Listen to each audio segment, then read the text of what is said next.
Hello viewers, welcome to my channel Lipi's kitchen. আজ আমি share করব নরম তুলতুলে ফ্লাপি তালের বড়ার রেসিপি।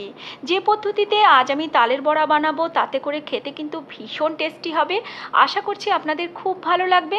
আমার চ্যানেল এখনও না সাবস্ক্রাইব করা থাকলে চ্যানেলটি সাবস্ক্রাইব করার অনুরোধ রইল। একটা বড় বোলের মধ্যে প্রথমে নিয়ে নিচ্ছি 1 বাটি পরিমাণ ময়দা, আর ওই একই বাটির নিয়ে নিচ্ছি 1 বাটি পরিমাণ আটা, নিয়ে নিচ্ছি 1 বাটি পরিমাণ সুজি। অর্থাৎ এখানে আমি আটা, ময়দা আর সুজি সমান পরিমাণে ব্যবহার করছি। আটা আর ময়দা মিশিয়ে বানালে কিন্তু তালের বড়া খুব সুন্দর নরম আর তুলতুলে হয়। সামান্য পরিমাণ লবণ মিশিয়ে দিয়েছি। মিষ্টি খাবারে একটু লবণ দিলে কিন্তু মিষ্টির স্বাদটা খুব সুন্দর হয়, মিষ্টির স্বাদটা ফিকে লাগে না। এবার আমি দিয়ে দিয়েছি 1 বাটি পরিমাণ নারকেল কোড়া।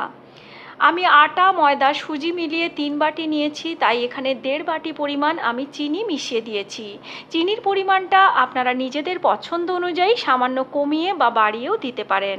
এবার সমস্ত শুকনো উপকরণগুলো প্রথমে ভালো করে মিশিয়ে নিচ্ছি। এবার আমি এর মধ্যে তালের পাল্প মিশিয়ে একটা সুন্দর ব্যাটার তৈরি করব। তালের পাল্প ঠিক কতটা লাগবে সেটা ডিপেন্ড করবে তালের পাল্প কতটা ঘন তার উপরে। এখানে আমি একটু ঘন তালের পাল্প ব্যবহার করছি, আর চেষ্টা করবেন তালের পাল্পটা কিন্তু একটু ঘন করে তৈরি করার। ঘন তালের পাল্প বের করলে কিন্তু বেশি পরিমাণে তালের পাল্প আমরা ব্যবহার করতে পারবো, আর তাতে করে তালের বড়ার স্বাদটা খুব সুন্দর হবে।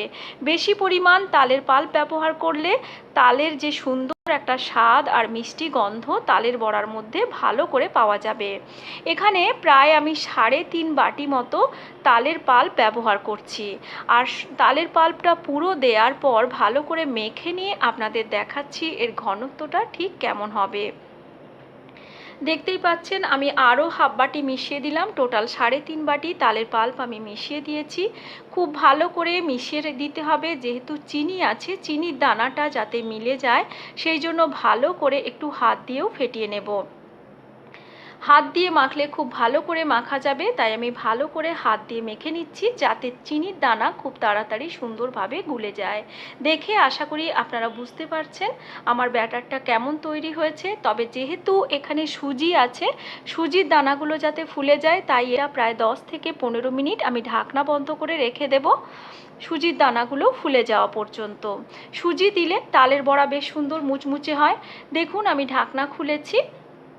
এবার দেখুন আমি একটু এটা ফেটিয়ে নিচ্ছি, আর সুজির দানাগুলো কিন্তু সুন্দর ফুলে গেছে। তা সত্ত্বেও মিশ্রণটা কিন্তু খুব বেশি ঘন হয়ে যায়নি, যেহেতু চিনির দানাগুলো গলে গিয়ে মিশ্রণটা একটু পাতলা হয়ে যায়, তাই একদম ব্যালেন্স হয়ে সুন্দর একটা মিশ্রণ তৈরি হয়ে গেছে। তবে ভাজার আগে অবশ্যই খুব ভালো করে ফেটিয়ে নিতে হবে, তাতে করে তালের বড়া খুব সুন্দর ফ্লাফি তৈরি হবে। খুব ভালো করে এভাবে তাই ফেটিয়ে নিচ্ছি। এবার ভেজে নেওয়ার জন্য রিফাইন্ড অয়েল গরম করেছি। তেল ভালো করে গরম হওয়ার পর ফ্লেমটাকে মিডিয়ামে এনে তালের বড়া ছেড়ে দিচ্ছি। অবশ্যই ফ্লেমটাকে কিন্তু মিডিয়ামে এনে তালের বড়া ছাড়তে হবে, তবে কিন্তু একদম লো ফ্লেমে দেবেন না, তাতে করে তালের বড়া একটার গায়ে অন্যটা জুড়ে যেতে পারে। এবার দেখুন মিডিয়াম ফ্লেমে এভাবে উল্টে পাল্টে ভালো করে প্রায় 6 মিনিট মতো আমি ভেজে নিচ্ছি, তাতে করে এর একটা সুন্দর কালার চলে আসবে। আর খুব বেশি ফ্লেমে ভাজলে কিন্তু বাইরে থেকে লাল হয়ে যাবে, ভেতরটা কাঁচা থেকে যেতে পারে। তাই মিডিয়াম ফ্লেমে একটা সুন্দর কালার আসা পর্যন্ত আমি ভেজে নিচ্ছি। দেখতেই পাচ্ছেন সুন্দর একটা কালার চলে এসেছে। এবার আমি তেল থেকে ছেঁকে তুলে নিচ্ছি। আশা করছি আমার আজকের এই তালের বড়ার রেসিপি আপনাদের ভালো লেগেছে। ভালো লাগলে লাইক, শেয়ার ও কমেন্ট করতে ভুলবেন না যেন। আজকের মতো এই পর্যন্তই। Thanks for watching my video.